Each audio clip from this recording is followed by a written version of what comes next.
ಇಡೀದಾದಂಥ ಒಂದು ಸರ್ವಧರ್ಮದ ಶಾಂತಿಯ ತೋಟ ಅಂತ ಏನು ಕರೆಸಿಕೊಂಡಂತ ಕರ್ನಾಟಕ ಹೆಚ್ಚು ಕಮ್ಮಿ ವೆಸ್ಟ್ ಬೆಂಗಾಲಿನ ಪ್ರತಿಕೃತಿ ಆಗ್ತಾ ಇದೆ. ಮುಸ್ಲಿಂ ಹುಡುಗರು ಹಿಂದೂ ಧರ್ಮದ ಹುಡುಗಿಯರನ್ನ ಪ್ರೀತಿಸಿ ಬಲೆಯಲ್ಲಿ ಹಾಕಿಕೊಂಡು ಬಲಾತ್ಕಾರದಿಂದ ಮತ್ತೆ ಯಾವ್ಯಾವುದೋ ತಂತ್ರಗಳಿಂದ ಲವ್ ಮಾಡಿ ಅವರನ್ನ ಮತಾಂತರಗೊಳಿಸುವಂತ ಒಂದು ತಂತ್ರಕ್ಕೆ ಒಳಪಡಿಸ್ತಾರಲ್ಲ, ಇದನ್ನ ಲವ್ ಜೆಹಾದ್ ಅಂತ ಅಲ್ಲದೇನೆ ಇನ್ನೇನನ್ನ ಹೇಳ್ತೀರಿ? ಮೋದಿಯವರು ಬಂದ್ರೆ ನಿಮ್ಮ ಕಾರ್ಯಕರ್ತರು ನಾಯಕರು ಚೊಂಬಿನ ಪ್ರದರ್ಶನ ಮಾಡ್ಲಿಕ್ಕೆ ಮುಂದಾಗ್ತಾರೆ. ಕರ್ನಾಟಕಕ್ಕೆ ಚೊಂಬು ಕೊಡ್ತಾ ಇದ್ದವ್ರು ನೀವು. ಕರ್ನಾಟಕ ಪ್ರಕ್ಷುಬ್ಧವಾಗಿದೆ. ಕರ್ನಾಟಕ ಸಂಪೂರ್ಣವಾಗಿ ತನ್ನ ಇಡೀ ಶಾಂತಿಯ ಸ್ವಭಾವವನ್ನು ಕಳ್ಕೊಳ್ತಾ ಇದೆ. ಕರ್ನಾಟಕದಲ್ಲಿ ಸಂಪೂರ್ಣವಾಗಿ ಕಾಯಿದೆ ಕಾನೂನು ಒಂದು ವರ್ಗದ ಜೆಹಾದಿಗಳ ದೇಶದ್ರೋಹಿಗಳ ಪರವಾಗಿ ಸಂಪೂರ್ಣವಾಗಿ ನೆಲೆ ನಿಂತು ಕೆಲಸ ಮಾಡ್ತಾರೆ. ಹಿಂದೂ, ರಾಮ, ಕೃಷ್ಣ, ಸನಾತನ ಧರ್ಮ, ಭಾರತೀಯತೆ, ಭಾರತ್ ಮಾತಾ ಕಿ ಜೈ ಅಂದವರಿಗೆ ಕರ್ನಾಟಕದಲ್ಲಿ ಉಳಿಗಾಲ ಇಲ್ಲ.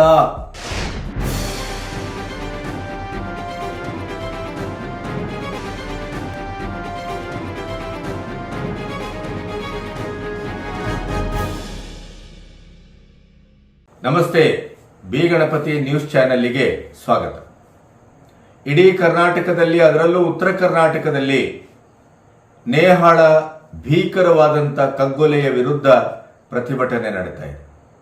ಎಬಿವಿಪಿ ಮತ್ತು ಬಿಜೆಪಿಯ ನೇತೃತ್ವದಲ್ಲಿ, ಮಹಿಳಾ ಸಂಘಟನೆಯ ನೇತೃತ್ವದಲ್ಲಿ, ಮಠಾಧೀಶರ ನೇತೃತ್ವದಲ್ಲಿ, ಹೀಗೆ ಇಡೀ ರಾಜ್ಯಾದ್ಯಂತ ನೇಹಾಳ ಕೊನೆಯನ್ನ ಪ್ರತಿಭಟಿಸಿ ಕೊಲೆಗಾರ ಫಯಾಜ್ನನ್ನ ಪಬ್ಲಿಕ್ ಅಲ್ಲಿ ಎನ್ಕೌಂಟರ್ ಮಾಡಬೇಕು ಅನ್ನುವಂತ ಈ ಕೂಗು ಕರ್ನಾಟಕದ ಚರಿತ್ರೆಯಲ್ಲಿ ಮೊದಲ ಬಾರಿಗೆ ಕಾಣಿಸ್ಕೊಳ್ತಾ ಇದೆ.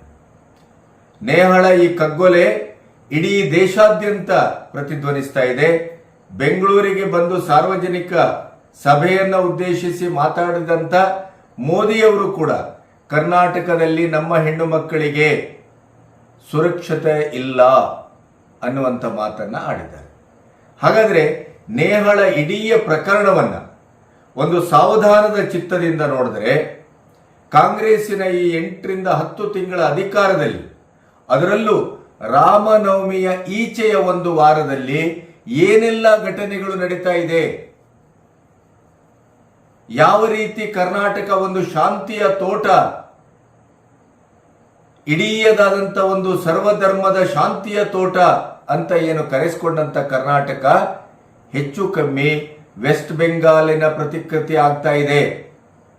ನಿಮಗೆ ಗೊತ್ತಿದೆ, ಮೊದಲ ಹಂತದ ಚುನಾವಣೆ ನಿನ್ನೆಯಷ್ಟೇ ನಡೆದಿದೆ. ವೆಸ್ಟ್ ಬೆಂಗಾಲದಲ್ಲಿ ಏನು ನಡೆಯಿತು? ಎವಿಎಂ ಅನ್ನೇ ಇಡೀದಾಗಿ ಧ್ವಂಸ ಮಾಡಲಾಯಿತು, ಬೂತ್ಗಳನ್ನು ಧ್ವಂಸ ಮಾಡಲಾಯಿತು.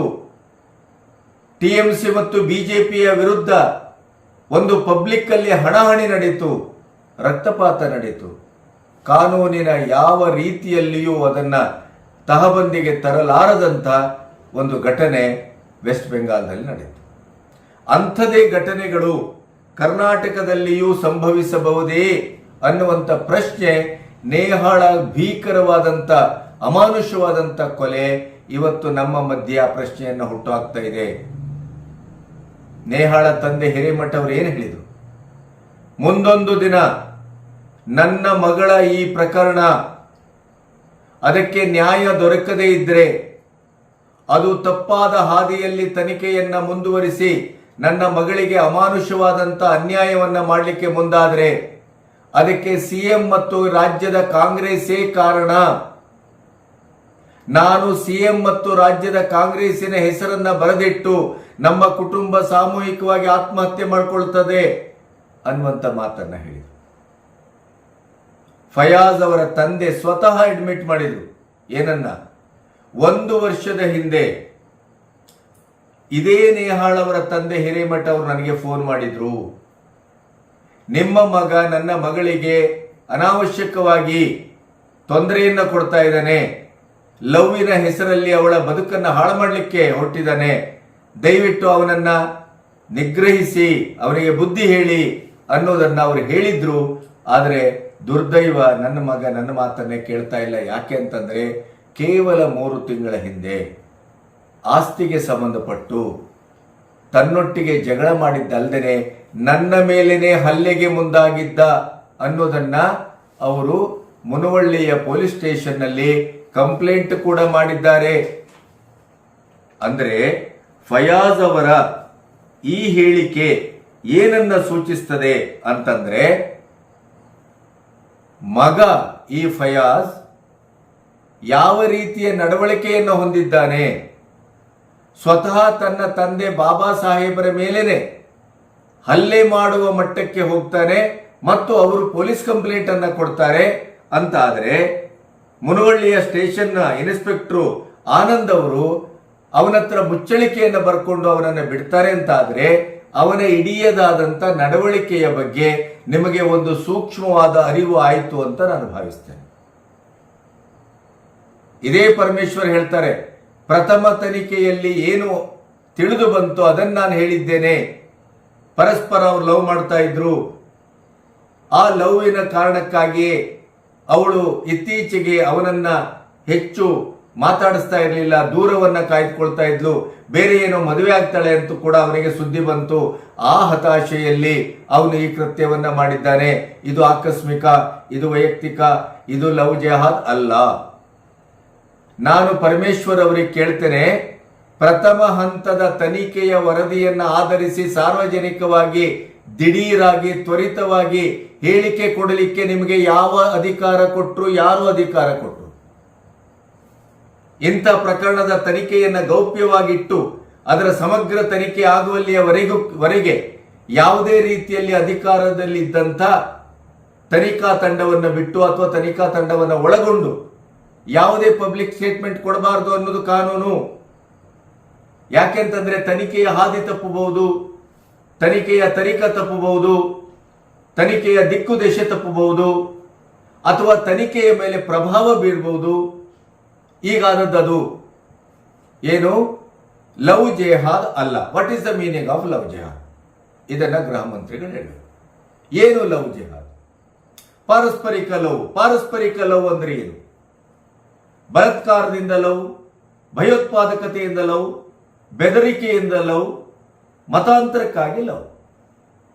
ಬಹುತೇಕವಾಗಿ ಈ ದೇಶದಲ್ಲಿ, ಈ ನಾಡಿನಲ್ಲಿ ಲವ್ ಜೆಹಾದ್ ಅನ್ನೋದು ನಡೀತದೆ. ಯಾಕೆ, ಹೇಗೆ ಅಂತಂದ್ರೆ, ಅನ್ಯ ಕೋಮಿನ ಅಂದ್ರೆ ಮುಸ್ಲಿಂ ಧರ್ಮದ ಹೊರತಾಗಿರುವಂತ, ಅದರಲ್ಲೂ ಹಿಂದೂ ಧರ್ಮದ ಹೆಣ್ಣುಮಕ್ಕಳನ್ನ, ಅದರಲ್ಲೂ ಮೇಲ್ವರ್ಗದ ಹೆಣ್ಣುಮಕ್ಕಳನ್ನ ಬಲಾತ್ಕಾರವಾಗಿ, ಭಯಭೀತಿಯಿಂದ, ಮತಾಂತರಕ್ಕಾಗಿ ಅವರನ್ನ ಲವ್ ಮಾಡುವಂತ ಒಂದು ವ್ಯವಸ್ಥಿತವಾದಂತ ತಂತ್ರ ಮತ್ತು ಕೆಲಸ ನಡೀತಾ ಇದೆ.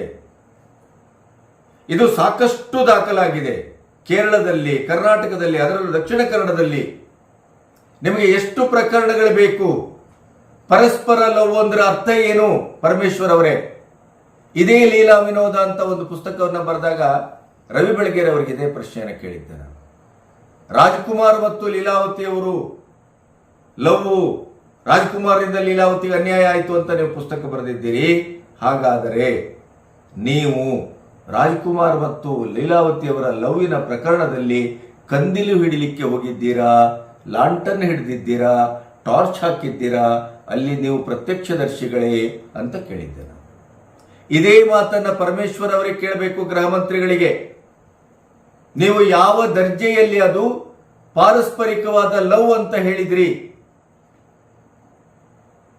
ಮುಸ್ಲಿಂ ಹುಡುಗರು ಹಿಂದೂ ಧರ್ಮದ ಹುಡುಗಿಯರನ್ನ ಪ್ರೀತಿಸಿ ಬಲೆಯಲ್ಲಿ ಹಾಕಿಕೊಂಡು ಬಲಾತ್ಕಾರದಿಂದ ಮತ್ತೆ ಯಾವ್ಯಾವುದೋ ತಂತ್ರಗಳಿಂದ ಮತ್ತು ಅವರನ್ನ ಕೊಲೆ ಬೆದರಿಕೆಯನ್ನ ಒಡ್ಡುವ ಮೂಲಕ ಈ ಜೆಹಾದಿ ಮನಸ್ಸುಗಳು ಲವ್ ಮಾಡಿ ಅವರನ್ನ ಮತಾಂತರಗೊಳಿಸುವಂತ ಒಂದು ತಂತ್ರಕ್ಕೆ ಒಳಪಡಿಸ್ತಾರಲ್ಲ, ಇದನ್ನ ಲವ್ ಜೆಹಾದ್ ಅಂತ ಅಲ್ಲದೇನೆ ಇನ್ನೇನನ್ನ ಹೇಳ್ತೀರಿ? ಅವರ ಹಿರೇಮಠ ಅವರ ತಂದೆ, ನನ್ನ ಮಗಳಿಗೆ ನಿಮ್ಮ ಮಗನಿಂದ ತೊಂದರೆ ಆಗ್ತಾ ಇದೆ ಅಂತೇಳಿ ಫಯಾಜ್ ಅವರ ತಂದೆಗೆ 1 ವರ್ಷದ ಹಿಂದೆ ಬಾಬಾ ಸಾಹೇಬರಿಗೆ ಫೋನ್ ಮಾಡಿ ಅವನನ್ನ ಜಾಗೃತೆ ಮಾಡಿ ತಪ್ಪಿಸಿ ಅವನಿಗೆ ಬುದ್ಧಿ ಹೇಳಿ ಅಂತ ಹೇಳಿದ್ರ ಅರ್ಥ ಏನು? ಲವ್ ಜೆಹಾದ್ ಅನ್ನೋದಕ್ಕೆ ನಿಮ್ಮ ವ್ಯಾಖ್ಯಾನ ಏನು?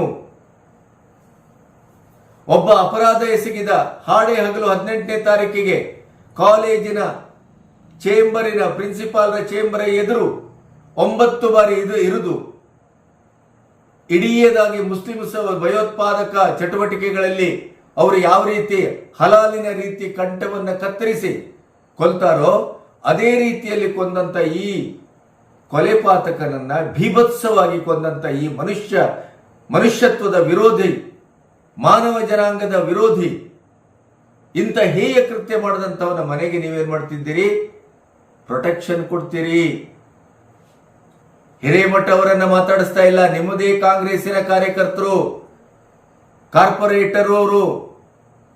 ಅವರಿಗೆ ನೀವು ಏನಾಯ್ತು, ಹೇಗಾಯ್ತು, ನಿಮ್ಮ ಮಗಳು ಏನು, ಅವನ ಯಾರು, ಈ ಲವ್ ಏನ ನಡೀತಾ ಇದೆ, ಏನಾಗ್ತಾ ಇದೆ, ಅದನ್ನು ಕೇಳ್ತಾ ಇಲ್ಲ ತಾವು. ಪ್ರಥಮ ಹಂತದಲ್ಲಿ ಬಂದ ರಿಪೋರ್ಟ್ ಅನ್ನ ಜನರಲ್ಲಿ ಇಟ್ಟಿದ್ದೇನೆ. ಅವರಿಗೆ ನೋವಾಗಿದ್ರೆ ವಿಷಾದಿಸ್ತೇನೆ, ಆದ್ರೆ ಸತ್ಯ ಹೊರಗೆ ಬರುತ್ತೆ. ಏನ್ರಿ ಮಾತಾಡ್ತೀರಿ ಅಂದ್ರೆ ನೀವು ಹೇಳಿದ್ದು ಅವರಿಗೆ ನೋವಾಗಿದ್ರೆ ವಿಷಾದಿಸ್ತೇನೆ, ಆದ್ರೆ ಸತ್ಯ ಹೊರಗೆ ಬರುತ್ತೆ ಅಂದ್ರೆ ನೀವು ಹೇಳಿದ ಸತ್ಯ. ಅಂದ್ರೆ ನೀವು ತನಿಖಾ ತಂಡಕ್ಕೆ ಫಾರ್ಮೇಟ್ ಅನ್ನ ಕೊಟ್ಟಿದ್ದೀರಿ. ಈ ಫಾರ್ಮೇಟ್ ಅಡಿಯಲ್ಲಿ ನೀವು ತನಿಖೆ ಮಾಡಬೇಕು.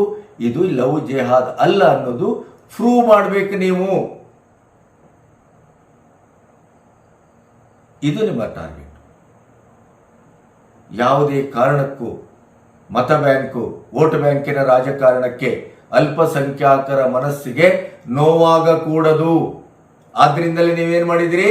ಫಯಾಜಿನಿಗೆ ಅಲ್ಲಿ ಅದ್ಭುತವಾದಂತ ಜೈಲೂಟ, ಬಿರಿಯಾನಿ, ಸುಖ ಸೌಲಭ್ಯ ಎಲ್ಲವನ್ನು ಒದಗಿಸಿದ್ದೀರಿ. ಅದು ಕೂಡ ಹೊರಗೆ ಬರ್ತಾ ಇದೆ. ಅದರ ಜೊತೆಗೆ ಅವರ ಮನೆಗೆ, ಕೊಲೆಪಾತಕನ ಮನೆಗೆ ಪ್ರೊಟೆಕ್ಷನ್ ಅನ್ನ ಮೊದಲು ಕೊಡ್ತೀರಿ. ಹಾಗಾದ್ರೆ ಎಲ್ಲ ಕೇಸಲ್ಲೂ ನೀವು ಇದನ್ನು ಮಾಡ್ತೀರಾ? ಒಂದು ಸ್ಯಾಂಪಲ್ ಅನ್ನು ಕೊಡ್ತೇನೆ. ಮೈಸೂರಿನ ಒಬ್ಬ ಹುಡುಗ ರೋಹನ್, ಅವನೇನ್ ಮಾಡಿದ್ದಾನೆ? ಮೋದಿಯವರು ಮೈಸೂರಿಗೆ ಕಾರ್ಯಕ್ರಮಕ್ಕೆ ಬರುವ ಮೊದಲು 370 ಅಬ್ರೋಗೇಟ್ ಮಾಡೋದ್ರಿಂದ ಹಿಡಿದು ಪ್ರತಿಯೊಂದನ್ನು ಮೋದಿಯವರ ಸಾಧನೆಯನ್ನು ಇಟ್ಕೊಂಡು ಒಂದು ಹಾಡನ್ನ ಬರೀತಾನೆ.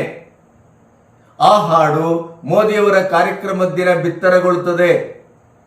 ಆಮೇಲೆ ಅವನು ಒಂದು ವೆಬ್ಸೈಟ್ ಅನ್ನ, ಅಂದ್ರೆ ಒಂದು ಸೋಷಿಯಲ್ ಮೀಡಿಯಾವನ್ನ ತೆರೆತಾನೆ. ಅದರಲ್ಲಿ ಏನ್ ಮಾಡ್ತಾನೆ ಅವನು? ತನ್ನ ಈ ಹಾಡನ್ನ ಜನಪ್ರಿಯಗೊಳಿಸಬೇಕು ಅಂತ ಹೇಳಿ ಅವನು ಪಬ್ಲಿಕ್ ಅಲ್ಲಿ ಎಲ್ಲರೊಟ್ಟಿಗೂ ನಾನು ಈ ತರ ಹಾಡು ಬರೆದಿದ್ದೇನೆ, ದಯವಿಟ್ಟು ಇದನ್ನು ಸಬ್ಸ್ಕ್ರೈಬ್ ಮಾಡಿ ಕೇಳಿ ಅಂತ ಹೇಳ್ತಾ ಹೋಗ್ತಾನೆ. ಒಂದು ಸರ್ಕಾರಿಯ ಬಂಗಲೆಯಲ್ಲಿ ಕೂತಂತ ಸಂದರ್ಭದಲ್ಲಿ ಒಬ್ಬ ಅಪರಿಚಿತ ಬರ್ತಾನೆ. ಅವನಿಗೂ ಇದು ಹೇಳ್ತಾನೆ, ನಾನು ಹೀಗೆ ಹಾಡು ಬರೆದಿದ್ದೇನೆ, ಹೀಗೆ ದಯವಿಟ್ಟು ನೀವು ಸಬ್ಸ್ಕ್ರೈಬ್ ಮಾಡಿ, ನನಗೆ ಪ್ರೋತ್ಸಾಹ ಮಾಡಿ. ಅವಾಗ ಅವನು ಹೇಳ್ತಾನೆ, ನಮ್ಮಲ್ಲಿ ತುಂಬಾ ಜನ ಇದ್ದಾರೆ, ಇವೆಲ್ಲರ ಹತ್ರ ನಾನು ಸಬ್ಸ್ಕ್ರೈಬ್ ಮಾಡಿಸ್ತೇನೆ, ಬಾ ನನ್ನೊಟ್ಟಿಗೆ ಅಂತ ಕರ್ಕೊಂಡು ಹೋಗಿ ಅವನನ್ನ ಅಡ್ಡಗಟ್ಟಿ ಅವನಿಗೆ ಅವಾಚ್ಯ ಶಬ್ದಗಳಿಂದ ಬೈದು, ನೀನು ಮೋದಿಯವರ ಪ್ರಚಾರವನ್ನು ಯಾಕೆ ಮಾಡ್ತೀಯ ಅಂತ ಕೇಳಿ ಅವನ ಮೇಲೆ ಮೂತ್ರ ವಿಸರ್ಜನೆ ಮಾಡಲಾಗತ್ತೆ ಸಾಮೂಹಿಕವಾಗಿ, ಅವನಿಗೆ ಹೊಡೆಯಲಾಗತ್ತೆ ಮಾರಣಾಂತಿಕವಾಗಿ. ಅವನ ಕೈಯಲ್ಲಿದ್ದಂತ ರಾಮನ ಫೋಟೋವನ್ನ ತೆಗೆದು ನೆಲದಲ್ಲಿ ಹಾಕಿ ಕಾಲಲ್ಲಿ ತುಳಿಯಲಾಗತ್ತೆ. ಅಲ್ಲಾಹು ಅಕ್ಬರ್ ಅಂತ ಹೇಳ್ಬೇಕು ನೀನು, ಪಾಕಿಸ್ತಾನ್ ಜಿಂದಾಬಾದ್ ಅಂತ ಹೇಳ್ಬೇಕು ಅಂತ ಅವನ ಹತ್ರ ಬಲಾತ್ಕಾರ ಮಾಡಿ ಅವನಿಗೆ ಹಲ್ಲೆ ಮಾಡ್ತಾರೆ. ಅವನು ತೀವ್ರವಾಗಿ ಗಾಯಗೊಳ್ತಾನೆ. ಅದರಲ್ಲಿಂದ ಏನೋ ಪುಣ್ಯಾವಶಾತ್ ಅಲ್ಲಿಂದ ತಪ್ಪಿಸಿಕೊಂಡು ಬಂದು ಅವನು ಪೊಲೀಸ್ ಸ್ಟೇಷನ್ ಅಲ್ಲಿ ಕಂಪ್ಲೇಂಟ್ ಕೊಟ್ರೆ, ಕಂಪ್ಲೇಂಟ್ ಅನ್ನ ತೆಗೆದುಕೊಳ್ಳಿಕ್ಕೂ ಹಿಂದೆ ಮುಂದೆ ನೋಡಿದಂತ ವ್ಯವಸ್ಥೆ ಇವತ್ತಿನವರೆಗೂ. ಮೋದಿಯವರ ಮೈಸೂರಿನ ಕಾರ್ಯಕ್ರಮ ಎಷ್ಟು ಕಾಲ ಆಯ್ತು? ಇವತ್ತಿನವರೆಗೂ ಅವನನ್ನ ಯಾವುದೇ ರೀತಿಯಲ್ಲೂ ವಿಚಾರಿಸುವ ಕೆಲಸವನ್ನ ಮಾಡಿಲ್ಲ. ಆ ಪುಂಡು ಪೋಖರಿಗಳನ್ನ, ಜಹಾದಿಗಳನ್ನ, ದೇಶ ವಿರೋಧಿಗಳನ್ನ ಭಾರತದಲ್ಲಿದ್ದೂ ಕೂಡ ಪಾಕಿಸ್ತಾನ್ ಜಿಂದಾಬಾದ್ ಅಂತ ಹೇಳಿ ಅಂತ ಒತ್ತಾಯ ಮಾಡಿ ಮೂತ್ರ ವಿಸರ್ಜನೆ ಮಾಡಿ ಮಾರಣಾಂತಿಕವಾಗಿ ಹಲ್ಲೆ ಮಾಡಿದಂತ ಈ ಕಿಡಿಗೇಡಿಗಳನ್ನ, ದೇಶದ್ರೋಹಿಗಳನ್ನ ಇವತ್ತಿನವರೆಗೆ ಬಂಧಿಸಿಲ್ಲ. ಸರ್, ಇದು ನಾನು ಗವರ್ಮೆಂಟ್ ಗೆಸ್ಟ್ ಹೌಸ್ ಹತ್ರ ನಾನು ಆಕ್ಚುಲಿ ಲಾಸ್ಟ್ ವೀಕ್ ಒಂದು ಸಾಂಗ್, ಮೋದಿ ಸಾಂಗ್ ರಿಲೀಸ್ ಮಾಡಿದ್ದೆ. ಆಕ್ಚುಲಿ ನಿಮ್ಮ ಆಫೀಸಲ್ಲಿ ಎಲ್ಲ ಕಡೆಯಿಂದ ಬಂದು ಸಬ್ಸ್ಕ್ರೈಬ್, ನನಗೆ ಗೊತ್ತಿರೋ ಫ್ರೆಂಡ್ಸ್ಗಳಿಗೆಲ್ಲ ಸಬ್ಸ್ಕ್ರೈಬ್ ಮಾಡಿಸ್ತಾ ಇದೆ, ಚಾನಲ್ ಶೇರ್ ಮಾಡ್ತಾ ಇದೆ. ನಾನು ಕೂತ್ಕೊಂಡಿದ್ದೆ, ಯಾರೋ ಒಬ್ಬ ಹುಡುಗ ಬಂದ ಗವರ್ಮೆಂಟ್ ಗೆಸ್ಟ್ ಹೌಸ್ ಅಲ್ಲಿ. ನನಗೆ ಖಂಡಿತವಾಗ್ಲೂ ಅವ್ನು ಮುಸ್ಲಿಂ ಅಂತ ಮದರ್ ಪ್ರಾಮಿಸ್ ಗೊತ್ತಿರಲಿಲ್ಲ. ನಾನು ಅವ್ನಿಗೆ ಈ ತರ ನಮ್ದೊಂದು ಸಾಂಗ್ ಮಾಡಿ ಸರ್ ಇಷ್ಟ ಆದ್ರೆ ನೋಡಿ ನಮ್ಮ ಚಾನಲ್ ಸಬ್ಸ್ಕ್ರೈಬ್ ಮಾಡಿ ನಿಮ್ಮ ಫ್ರೆಂಡ್ಸ್ ಹತ್ರ ಎಲ್ಲ ಶೇರ್ ಮಾಡ್ತೀನಿ. ಹೌದಾ ತೋರಿಸಿ ಅಂದ್ರು. ತೋರಿಸ್ತೆ ಸಾಂಗ್ ನೋಡ್ಬಿಟ್ಟು ಚೆನ್ನಾಗಿದೆ ತುಂಬಾ ಸಾಂಗು, ನನ್ನ ಫ್ರೆಂಡ್ಸ್ ಹತ್ರ ಮಾಡಿಸ್ತೀನಿ ಬನ್ನಿ ಅಂತ ಕರ್ಕೊಂಡು ಹೋದ್ರು. ಅಲ್ಲಿ ಒಳಗಡೆ ಕರ್ಕೊಂಡು ಹೋಗ್ತಾನೆ ಒಬ್ಬ ಬಾಯಿ ಮುಚ್ಕೊಂಡು ಹಿಂದೆಯಿಂದ ಕೈ ಹಿಡ್ಕೊಂಡು ಮೋದಿ ಸಾಂಗ್ ಮಾಡಿದ್ಯಾ ಸುಳ್ಳ ಮಗನೇ ಮಾದರ್ ಚೋತ್ ಅಂತೆಲ್ಲ ಕೆಟ್ಟಾಗೆಲ್ಲ ಬೈದು ಪಾಕಿಸ್ತಾನ್ ಜಿಂದಾಬಾದ್ ಅಂತ ಕೂಗು ಬಂದ್ರು. ಅಲ್ಲಾಹು ಅಕ್ಬರ್ ಕೂಗು, ಮೋದಿ ಬಗ್ಗೆ ಸಾಂಗ್ ಮಾಡಿದ್ದೆ, ನಿನ್ನ ಇಲ್ಲೇ ಸಾಯಿಸ್ತೀವಿ ಕೂಗ್ತೀಯ ಇಲ್ವಾ ಅಂತೇಳಿ ನನ್ನ ಕೈಯಲ್ಲಿ ಒಂದು ಫೋಟೋ ಶ್ರೀರಾಮನ್ ಫೋಟೋ ಫ್ಲಾಗ್ ಎಲ್ಲ ಇತ್ತು, ಅದನ್ನೆಲ್ಲ ಕಿತ್ತು ಅದ್ರ ಮೇಲೆ ಉಚ್ಚವಿದು ನನ್ನ ತಲೆ ಮೇಲೆ ಬಿಯರ್ ಸುರಿದು ರೀಸರ್ಚ್ ಮಾಡಿ ಇಷ್ಟೊಂದೆಲ್ಲ ಹೊಡೆದಿದ್ದಾರೆ ಸರ್. ನೋಡಿ ಇಲ್ಲೆಲ್ಲ ಬಾಟ್ಲೆಲ್ಲ ಕೂದಿದ್ದಾರೆ, ಸಿಗರೇಟ್ ಅಲ್ಲೆಲ್ಲ ಟ್ರೀಟ್ಮೆಂಟ್ ಕೊಡ್ಸೋಣ ಫಸ್ಟ್. ಮೈಸೂರೇ ಮೆಲ್ಲಳ್ಳಿ. ಫಸ್ಟ್ ಅವ್ರಿಗೆ ಟ್ರೀಟ್ಮೆಂಟ್ ಕೊಡ್ಸೋದು, ಆಮೇಲೆ ನಿಮ್ದೇನೇ ಮಾತಾಡ್ತಾರೆ ಮಾಡಿ ಗ್ರೂಪ್ ನಂಬರ್ ಇಲ್ಲ ಇಲ್ಲಿದೆ ನಾನು ಕೊಡ್ತೀನಿ ಮಾಡಿ ಗ್ರೂಪ್ ಏನಿದ್ರ ಅರ್ಥ ಮಿಸ್ಟರ್ ಪರಮೇಶ್ವರ್ ಅವರೇ? ಏನಿದ್ರ ಅರ್ಥ ಹೇಳಿ? ಏನ್ ಅಧಿಕಾರ ಮಾಡ್ತಾ ಇದ್ದೀರಿ ನೀವು? ಇವತ್ತಿನವರೆಗೆ ನೀವು ಅಧಿಕಾರದಲ್ಲಿ ಹೋಮ್ ಮಿನಿಸ್ಟರ್ ಆಗಿ, ಅದು ರಾಮೇಶ್ವರ ಕೆಫೆ ಇರಬಹುದು, ನಮ್ಮ ಶಕ್ತಿ ಕೇಂದ್ರ ವಿಧಾನಸೌಧದಲ್ಲಿ ಪಾಕಿಸ್ತಾನಿ ಜಿಂದಾಬಾದ್ ಅಂತ ಹೇಳಿದಂತ ಪುಂಡು ಪೋಖರಿಗಳನ್ನ ನೀವು ಸಮರ್ಥಿಸಿದ್ದೀರಿ. ಫಸ್ಟ್ ರಿಯಾಕ್ಟ್ ಮಾಡಿದಿರಿ, ಅಂತದ್ದು ಹೇಳೇ ಇಲ್ಲ ಅಂತ. ಆಮೇಲೆ FSL ರಿಪೋರ್ಟ್ ಬಂದಾಗ ಏನ್ ಮಾಡಿದಿರಿ? ಹೌದು ಅಲ್ಲಿ ದಾಖಲಾಗಿದೆ, ಆದ್ರಿಂದಲೇ ಅವರನ್ನು ಬಂಧಿಸಿದ್ದೇವೆ ಅಂತಂದ್ರಿ. ರಾಮೇಶ್ವರ ಕೆಫೆ ಪ್ರಕರಣ ಆದಾಗ ಏನಂದ್ರಿ? ಒಂದು ಸಣ್ಣ ಯಕ್ಕಶ್ಚಿತ ಘಟನೆಯನ್ನ ರಾಜಕೀಕರಣಗೊಳಿಸಲಾಗುತ್ತೆ ಅಂತಂದ್ರಿ. ಆದ್ರೆ ಅದರ ಜಾಲ ಯಾವ ರೀತಿ ಇದೆ ಅನ್ನೋದು ಗೊತ್ತಾಯ್ತಲ್ಲ ನಿಮಗೆ. ಆಮೇಲೆ ಇದೇ ರಾಮನವಮಿಯ ಸಂದರ್ಭ ತನ್ನ ಕಾರಿನ ಒಳಗಡೆ ರಾಮನ ಒಂದು ಶ್ಲೋಕವನ್ನ ಭಜನೆಯನ್ನ ಹಾಕೊಳ್ತಾ ಒಂದು ಕೇಳ್ಕೊಂಡು ಹೋಗ್ತಾ ಇದ್ದಂತ ಹಿಂದೂ ಹುಡುಗರನ್ನ ಅಡ್ಡಗಟ್ಟಿ ಮುಸ್ಲಿಂ ಹುಡುಗರು ಜಹಾದಿಗಳು ಅವ್ರ ಮೇಲೆ ಹಲ್ಲೆ ಮಾಡ್ತಾರೆ. ಅದು ದಾಖಲಾಗತ್ತೆ, ಅದು ಸೋಷಿಯಲ್ ಮೀಡಿಯಾದಲ್ಲಿ ವೈರಲ್ ಆಗತ್ತೆ. ಆದರೂ ಕೂಡ ಇವತ್ತಿನವರೆಗೆ ಯಾವ ಆಕ್ಷನ್ ತಗೊಂಡಿದ್ದೀರಿ? ಆ ಹಲ್ಲೆಗೊಳಗಾದಂತ ವ್ಯಕ್ತಿಗೆ ಪ್ರೊಟೆಕ್ಷನ್ ಕೊಟ್ರೇನು ನೀವು? ಕೊಲೆ ಪಾತಕರಿಗೆ ಫಯಾಜನಿಗೆ ಪ್ರೊಟೆಕ್ಷನ್ ಕೊಡ್ತೀರಿ. ಇನ್ನೂ ಒಂದು ಲೇಟೆಸ್ಟ್ ಪ್ರಕರಣವನ್ನು ಹೇಳ್ತೇನೆ. ಇದೇ ಪ್ಲೇಜರ್ ಟೌನ್ ಅಲ್ಲಿ ಇದೇ ಹರ್ಷಿಕಾ ಪೊಣಚ್ಚ ದಂಪತಿಗಳು ಊಟಕ್ಕೆ ಹೋಗ್ತಾರೆ. ಒಂದು ಕಡೆ ಕಾರನ್ನ ನಿಲ್ಲಿಸ್ತಾರೆ. ಊಟ ಮುಗಿಸಿ ಕಾರನ್ನ ತೆಗಿಲಿಕ್ಕೆ ಬಂದ್ರೆ ಅಲ್ಲಿ ಇಡೀದಾಗಿ ಸುತ್ತುಗಟ್ಟಿದಂತ ಜನ ಹುಡುಗರು ಕಾರ್ ತೆಗಿಲಿಕ್ಕೆ ಬಿಡುದಿಲ್ಲ ಅಂತಾರೆ. ಅವರು ಕನ್ನಡದಲ್ಲಿ ನಾವು ಕಾರ್ ನಿಲ್ಲಿಸಿದ್ದೇವೆ, ಈಗ ಊಟ ಆಯ್ತು, ನಾವು ಹೊರಡ್ತೇವೆ ಬಿಡಿ ಅಂತಂದ್ರೆ ಉರ್ದು ಮೇ ಬೋಲೋ, ಕನ್ನಡದಲ್ಲಿ ಯಾಕೆ ಮಾತಾಡ್ತೀರಿ ಅಂತೇಳಿ ಅವ್ರ ಮೇಲೆ ಹಲ್ಲೆ ಮಾಡ್ಲಿಕ್ಕೆ ಮುಂದಾಗ್ತಾರೆ. ಅವರ ಕುತ್ತಿಗೆಯಲ್ಲಿದ್ದ ಚೈನ್ ಅನ್ನ ಕಿತ್ಕೊಳ್ಳಿಕ್ಕೆ ಮುಂದಾಗ್ತಾರೆ. ಅವರಿಗೂ ಕೂಡ ಮತ್ತೆ ಅಲ್ಲಿ ಪಾಕಿಸ್ತಾನವೋ ಅಲ್ಲಾಹು ಅಕ್ಬರೋ ಇತ್ಯಾದಿ ಒತ್ತಡವನ್ನ ತಂದು ಅವರಿಗೆ ಇಡೀದಾಗಿ ಹಲ್ಲೆ ಮಾಡುವ ಪ್ರಯತ್ನ ನಡೀತದೆ. ಪಕ್ಕದಲ್ಲೇ ಒಂದು ಹೊಯ್ಸಳದ ವ್ಯಾನ್ ನಿಂತಿದೆ ಅಂತೇಳಿ ಹರ್ಷಿಕಾ ಪೂಣಚ್ಚ ದಂಪತಿಗಳಲ್ಲಿ ಹೋದ್ರೆ ಅವರು ಇವರಿಗೆ ಕನಿಷ್ಠ ಮಟ್ಟದಲ್ಲಿ ಒಂದು ಜೀವ ಬೆದರಿಕೆ ಇದ್ದಾಗಲೂ ಅಲ್ಲಿ ಹಲ್ಲೆ ಮಾಡ್ತಾರೆ ಅಂತ ಗೊತ್ತಾದಂತ ಸಂದರ್ಭದಲ್ಲೂ ಕೂಡ ಅವರಿಗೆ ರಕ್ಷಣೆ ಕೊಡುವಂತ ಕನಿಷ್ಠ ಮಟ್ಟದ ಕೆಲಸವನ್ನು ಮಾಡಿಲ್ಲ. ಹರ್ಷಿಕಾ ಪೂಣಚ್ಚ ಅದನ್ನ ಪಬ್ಲಿಕ್ ಅಲ್ಲಿ ಇವತ್ತು ಹೇಳ್ಕೊಂಡಿದ್ದಾರೆ. ಹಾಗಾದ್ರೆ ಏನ್ ನಡೀತಾ ಇದೆ ಕರ್ನಾಟಕದಲ್ಲಿ? ಏನ್ ಮಾಡ್ತಾ ಇದ್ದೀರಿ ಅಂದ್ರೆ, ಈ ಪುಂಡು ಪೋಖರಿಗಳು, ದೇಶದ್ರೋಹಿಗಳು, ಜಹಾದಿಗಳು ಮತಾಂತರಕ್ಕಾಗಿ ಬಲಾತ್ಕಾರದಿಂದ ಜೀವ ಬೆದರಿಕೆಯನ್ನು ಒಡ್ಡಿ ಲವ್ವಿನ ಹೆಸರಿನಲ್ಲಿ ಅವರನ್ನ ಕೆಡವಿ ಮತಾಂತರಗೊಳಿಸಿ ಲವ್ ಜೆಹಾದ್ ಅನ್ನ ಮಾಡ್ತಾ ಹೊರಟ್ರೆ ನೀವು ಕಣ್ಣಿದ್ದು ಕುರುಡರಾಗಿ ಕೂತಿದ್ದೀರಿ. ವೋಟ್ ಬ್ಯಾಂಕಿಗಾಗಿ, ಅಧಿಕಾರಕ್ಕಾಗಿ, ಏನಕ್ಕೇನ ಬಿಜೆಪಿ ಮತ್ತು RSS ಅನ್ನ ಮಣಿಸಬೇಕು ಅನ್ನುವ ತಂತ್ರಕ್ಕಾಗಿ. ಮೋದಿಯವರು ಬಂದ್ರೆ ನಿಮ್ಮ ಕಾರ್ಯಕರ್ತರು, ನಾಯಕರು ಚೊಂಬಿನ ಪ್ರದರ್ಶನ ಮಾಡ್ಲಿಕ್ಕೆ ಮುಂದಾಗ್ತಾರೆ. ಕರ್ನಾಟಕಕ್ಕೆ ಚೊಂಬು ಕೊಡ್ತಾ ಇದ್ದವ್ರು ನೀವು. ಮೋದಿಯವರು ಕರ್ನಾಟಕಕ್ಕೆ ಏನ್ ಕೊಟ್ಟಿದ್ದಾರೆ ಅಂತ ಹೇಳಿದ್ರೆ ನಮ್ಗೆ ಲಿಸ್ಟ್ ಕೊಡ್ಲೇನು? ಅರ್ಧ ಮುಕ್ಕಾಲು ಗಂಟೆ ನಿಮಗೆ ಲಿಸ್ಟ್ ಕೊಡುವಷ್ಟು ಕರ್ನಾಟಕಕ್ಕೆ ಕೊಟ್ಟಿದ್ದಾರೆ. ರೈಲ್ ಇರಬಹುದು, ಅದು ಏರ್ ಇರಬಹುದು, ಉದ್ಯೋಗ ಇರಬಹುದು.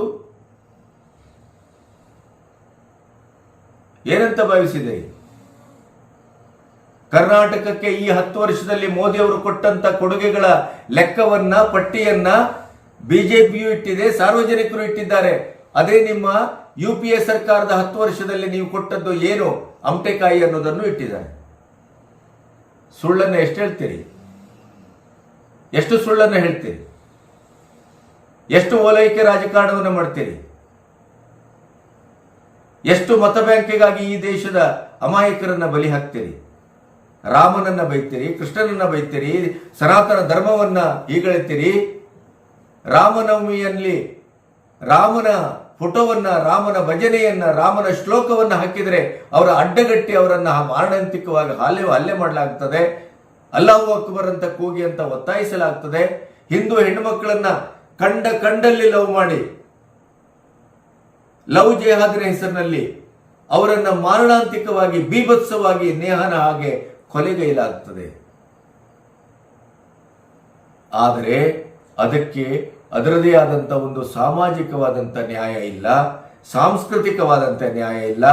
ಧಾರ್ಮಿಕವಾಗಿ ತಮ್ಮದೇ ಇಡೀ ಒಂದು ಧರ್ಮ ಈ ದೇಶದಲ್ಲಿ ಒಂದು ಉತ್ಥಾನಕ್ಕೆ ಬರಬೇಕು ಅನ್ನುವಂತ ಈ ಜಿಹಾದಿಗಳ ಮನೋಭಾವಕ್ಕೆ ನೀವು ಈ ರೀತಿಯಲ್ಲಿ ಪ್ರೋತ್ಸಾಹವನ್ನು ಕೊಡ್ತೀರಿ ಅಂತ ಕರ್ನಾಟಕದ ಜನತೆ ಎಂದೂ ನಂಬಿರಲಿಲ್ಲ. ಹಾಡೆ ಹಗಲು ಹಸಿಯಾದ ಜೀವ ಬಲಿಯಾಗಿದೆ. ಲವ್ ಜಿಹಾದಿನ ಹೆಸರಿನಲ್ಲಿ, ಬಲಾತ್ಕಾರದ ಹೆಸರಿನಲ್ಲಿ.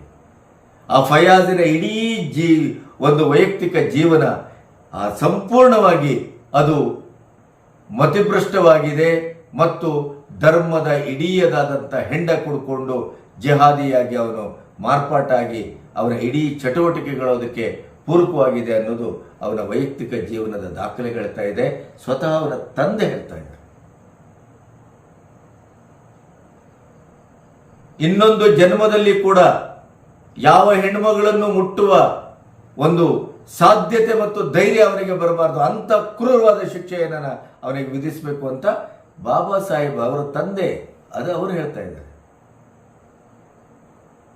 ಇಡೀ ಸಮಾಜಕ್ಕೆ ಗೊತ್ತಾಗ್ತಾ ಇದೆ. ಇದರಲ್ಲೂ ರಾಜಕೀಯ ಮಾಡ್ತೀರಲ್ರಿ. ABVP, BJP, RSS ಅಂತ ಇಲ್ಲೂ ರಾಜಕೀಯ ಮಾಡ್ಲಿಕ್ಕೆ ಹೋಗ್ತೀರಿ.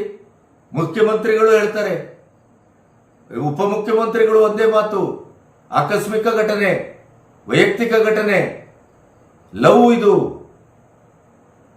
ನೀವು ಅದನ್ನೇ ಹೇಳ್ತೀರಿ. ನಿಮ್ಮ ಯಾವುದೇ ಒಬ್ಬ ಕಾರ್ಯಕರ್ತ ಅಥವಾ ಯಾವುದೇ ಒಬ್ಬ ನಾಯಕ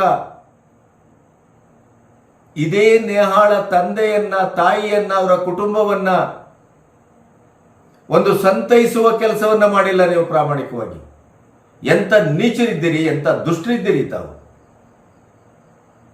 ಇಡೀ ಕಾಂಗ್ರೆಸ್ಸಿನ ಕಲ್ಚರ್ ಇವತ್ತು ಅಧಿಕಾರ ರಾಜಕಾರಣದ ಮೀರಿ ವರ್ತಿಸ್ತಾ ಇದೆ. ಅಧಿಕಾರಕ್ಕಾಗಿ ಯಾವ ಹಂತವನ್ನು, ಯಾವ ಅಮಾನುಷವಾದ ಕೆಲಸವನ್ನು, ಮಾನವೀಯತೆಯ ಎಲ್ಲ ಗಡಿಗಳನ್ನು ನಾವು ಮೀರ್ತೇವೆ ಅನ್ನುವ ಧಾಷ್ಟ್ಯವನ್ನು ತೋರಿಸ್ತಾ ಇತ್ತು. ಮನಸ್ಸಿಲ್ಲ, ಹೃದಯವೂ ಇಲ್ಲ, ಕರುಳಿನ ಆ ಕೂಗು ಕೇಳಿಸುವುದಿಲ್ಲ ನಿಮಗೆ. ನೇಹಾಳ ತಂದೆ, ತಾಯಿ, ಆ ಕುಟುಂಬಿಕರು ವರ್ಷಗಳಿಂದ ಆ ಕುಟುಂಬಕ್ಕೆ ಜೀವ ಬೆದರಿಕೆಯನ್ನು ಓಡ್ತಾ ಇದ್ದಾರೆ. ಇದೇ ಫಯಾಜ್ ಅವರೆಲ್ಲರೂ ಇವತ್ತು ಪಬ್ಲಿಕ್ ಅಲ್ಲಿ ಹೇಳ್ತಾ ಇದ್ದಾರೆ, ನನಗೆ ನಿಮ್ಮ ಹುಡುಗಿಯನ್ನು ಮದುವೆ ಮಾಡಿಕೊಡಿ, ಇಲ್ಲದಿದ್ರೆ ನಾನು ಅವರನ್ನು ಮುಗಿಸ್ತೇನೆ. ಈ ರೀತಿಯ ಆಹ್ವಾನವನ್ನು ಕೊಡ್ತಾ ಇದ್ದ ಅವನು. ಇಷ್ಟಾಗಿಯೂ ಕೂಡ ಇಡೀ ಸರ್ಕಾರ ಒಬ್ಬ ಕೊಲೆಪಾತಕನನ್ನ, ಒಬ್ಬ ಜೆಹಾದಿಯನ್ನ, ಒಬ್ಬ ಲವ್ ಜೆಹಾದಿನ ಹೆಸರಿನಲ್ಲಿ ಅಮಾಯಕ ಹುಡುಗಿಯರನ್ನ, ಬೇರೆ ಧರ್ಮದ ಹುಡುಗಿಯರನ್ನ ಮತಾಂತರಗೊಳಿಸುವಲಿಕ್ಕೆ ಈ ಒಂದು ಕೊಲೆಪಾತಕತನದ, ರಕ್ತಪಾತದ, ಅದರಲ್ಲೂ ICCನವರು ಯಾವ ರೀತಿ ಅಮಾಯಕರನ್ನ, ಸೆರೆವಾಸಿಗಳನ್ನ, ಬಂದಿಗಳನ್ನ ಕೊಲ್ತಾರೋ ಅದೇ ರೀತಿ ಕತ್ತರಿಸಿ ಕೊಂದಂತ ಈ ಕೊಲೆಪಾತಕನನ್ನ ರಕ್ಷಿಸಲಿಕ್ಕೆ ಹೋಗ್ತಿರಲ್ಲ. ನಿಮಗೆ ಏನು ಹೇಳಬೇಕು? ಏನು ಹೇಳಬೇಕು? ಕರ್ನಾಟಕ ಪ್ರಕ್ಷುಬ್ಧವಾಗಿದೆ. ಕರ್ನಾಟಕ ಸಂಪೂರ್ಣವಾಗಿ ತನ್ನ ಇಡೀ ಶಾಂತಿಯ ಸ್ವಭಾವವನ್ನು ಕಳ್ಕೊಳ್ತಾ ಇದೆ. ಕರ್ನಾಟಕದಲ್ಲಿ ಸಂಪೂರ್ಣವಾಗಿ ಕಾಯಿದೆ, ಕಾನೂನು ಒಂದು ವರ್ಗದ ಜಿಹಾದಿಗಳ, ದೇಶದ್ರೋಹಿಗಳ ಪರವಾಗಿ ಸಂಪೂರ್ಣವಾಗಿ ನೆಲೆ ನಿಂತು ಕೆಲಸ ಮಾಡ್ತಾ ಇದೆ. ಹಿಂದೂ, ರಾಮ, ಕೃಷ್ಣ, ಸನಾತನ ಧರ್ಮ, ಭಾರತೀಯತೆ, ಭಾರತ್ ಮಾತಾ ಕಿ ಜೈ ಅಂದವರಿಗೆ ಕರ್ನಾಟಕದಲ್ಲಿ ಉಳಿಗಾಲ ಇಲ್ಲ.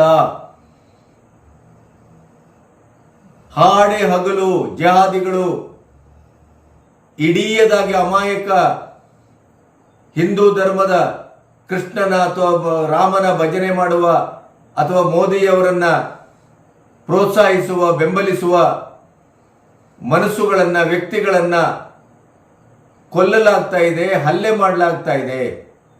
ಆದರೂ ನಿಮಗೆ ಕಣ್ಣು ಕಾಣ್ತಾ ಇಲ್ಲ. ಅಕ್ಷಮ್ಯ ಅಪರಾಧ.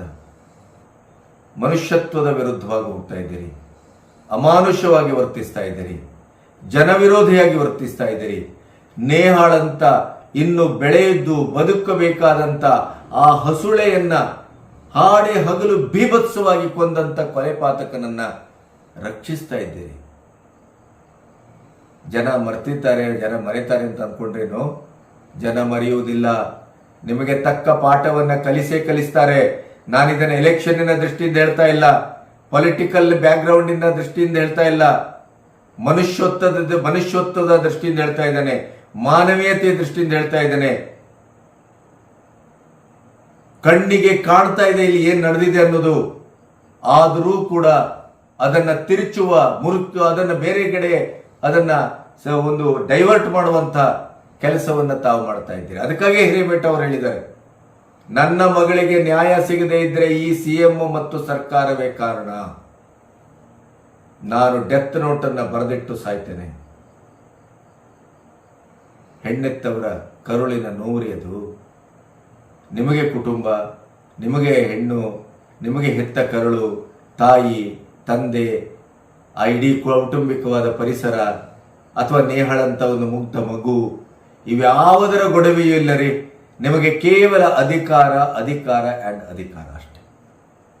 ಅಧಿಕಾರಕ್ಕಾಗಿ ಕಾಂಗ್ರೆಸ್ ಏನು ಬೇಕಾದರೂ ಮಾಡುತ್ತೆ ಅನ್ನೋದಕ್ಕೆ ಚರಿತ್ರೆಯಲ್ಲಿ ಬಹಳಷ್ಟು ದಾಖಲೆಗಳಿದೆ. ಹೊಸದಾಗಿ ವರ್ತಮಾನದಲ್ಲಿ ಲೇಟೆಸ್ಟ್ ಆಗಿ ನೇಹಾ ಅವರ ಕಗ್ಗೊಲೆ ನಮ್ಮ ಕಣ್ಣೆದುರಿನ ಜೀವಂತ ಸಾಕ್ಷಿ. ಈ ನೀಚ ಮಟ್ಟಕ್ಕೆ ತಾವು ಇಳಿಬಾರ್ದಿತ್ತು. ಇಂಥ ಅಮಾನುಷವಾದಂಥ ಮಟ್ಟಕ್ಕೆ ತಾವು ಇಳಿಬಾರ್ದಿತ್ತು. ಕಾಂಗ್ರೆಸ್ಸಿನ 136 ವರ್ಷದ ಇತಿಹಾಸ ಇರುವಂಥ ರಾಷ್ಟ್ರೀಯ ಒಂದು ಪಕ್ಷಕ್ಕೆ ಅಧಿಕಾರದ ರಾಜಕಾರಣಕ್ಕಾಗಿ ಇಂಥ ಒಂದು ದುಸ್ಥಿತಿಯ ಅಮಾನುಷವಾದಂಥ ಹಾದಿಯನ್ನ ತುಳಿಬೇಕಾದಂಥ ಅನಿವಾರ್ಯತೆ ಬಂದಿದೆ ಅಂತ ಆದರೆ ಅದಕ್ಕಿಂತ ಒಂದು ಹೀನತೆ, ಅದಕ್ಕಿಂತ ಒಂದು ಹೊಲಸು ಮಾರ್ಗ ಇನ್ನೊಂದಿರಲಿಕ್ಕೆ ಸಾಧ್ಯ ಇಲ್ಲ. ಇದು ದುರಂತದ ಪರಮಾವಧಿ. ಕಾಂಗ್ರೆಸ್ ಮುಕ್ತ ಕರ್ನಾಟಕ ಅಲ್ಲ, ಕಾಂಗ್ರೆಸ್ ಮುಕ್ತ ಭಾರತ ಅನ್ನುವಂಥ ಏನು ಮೋದಿಯವರ ಘೋಷಣೆ ಇದೆಯಲ್ಲ, ಅದು ಸದ್ಯದಲ್ಲೇ ಜನ ಮಾಡ್ತಾರೆ, ಮೋದಿಯವರು ಮಾಡಬೇಕಾಗಿಲ್ಲ. ಯಾಕೆಂತಂದ್ರೆ ನೀವು ಮನುಷ್ಯ ಸಮಾಜದ ವಿರುದ್ಧ ಹೋಗ್ತಾ ಇದ್ದೀರಿ. ಹಿಂದೂ ಧರ್ಮದ ಇಡೀದಾದಂಥ ಮಹಿಳೆಯರ, ಹೆಣ್ಣುಮಕ್ಕಳ ಒಂದು ರಕ್ಷಣಾತ್ಮಕವಾದಂಥ ವ್ಯವಸ್ಥೆಯನ್ನು ಕಲ್ಪಿಸುವುದರಲ್ಲಿ ನೀವು ಢಾಳಾಗಿ ಸೋತಿದ್ದೀರಿ. ಅಷ್ಟೇ ಅಲ್ಲ, ಮತ ಓಲೈಕೆಗಾಗಿ, ಮತ ರಾಜಕೀಯಕ್ಕಾಗಿ, ಓಲೈಕೆಯ ತುಷ್ಟೀಕರಣದ ರಾಜಕಾರಣಕ್ಕಾಗಿ ನಮ್ಮ ಹಿಂದೂ ಹೆಣ್ಣು ಮಕ್ಕಳನ್ನ ನರಮೇಧ ಮಾಡ್ತಾ ಇದ್ದೀರಿ, ಬಲಿ ಕೊಡ್ತಾ ಇದ್ದೀರಿ. ಆ ಬಲಿ ಹಾಕದಂಥ ನರರಾಕ್ಷಸರನ್ನ, ದೇಶ ವಿರೋಧಿಗಳನ್ನ, ಜಿಹಾದಿಗಳನ್ನ ನೀವು ರಕ್ಷಿಸ್ತಾ ಇದ್ದೀರಿ. ಇದಕ್ಕೆ ನೀವು ಬೆಲೆ ತೆರುವಂಥ ಕಾಲ ಆಗಲೇ ಬಂದಿದೆ. ಅದಕ್ಕೆ ನೀವು ಬೆಲೆ ತೆರಲೇಬೇಕಾಗಿದೆ, ತೆರ್ತೀರಿ. ಈಗ ನಿಮಗೆ ಅರ್ಥ ಆಗದೆ ಇರ್ಬೋದು, ಆದರೆ ನಿಮ್ಮ ಇಡೀ ನಡವಳಿಕೆ ಅದು ಎಂಥ ಒಂದು ಕ್ರೌರ್ಯದಿಂದ ಕೂಡಿದೆ, ದುರಂತಕ್ಕೆ ಎಡೆ ಮಾಡಿಕೊಡ್ತಾ ಇದೆ ಅನ್ನೋದನ್ನ ನೀವು ಅನುಭವಿಸ್ತೀರಿ.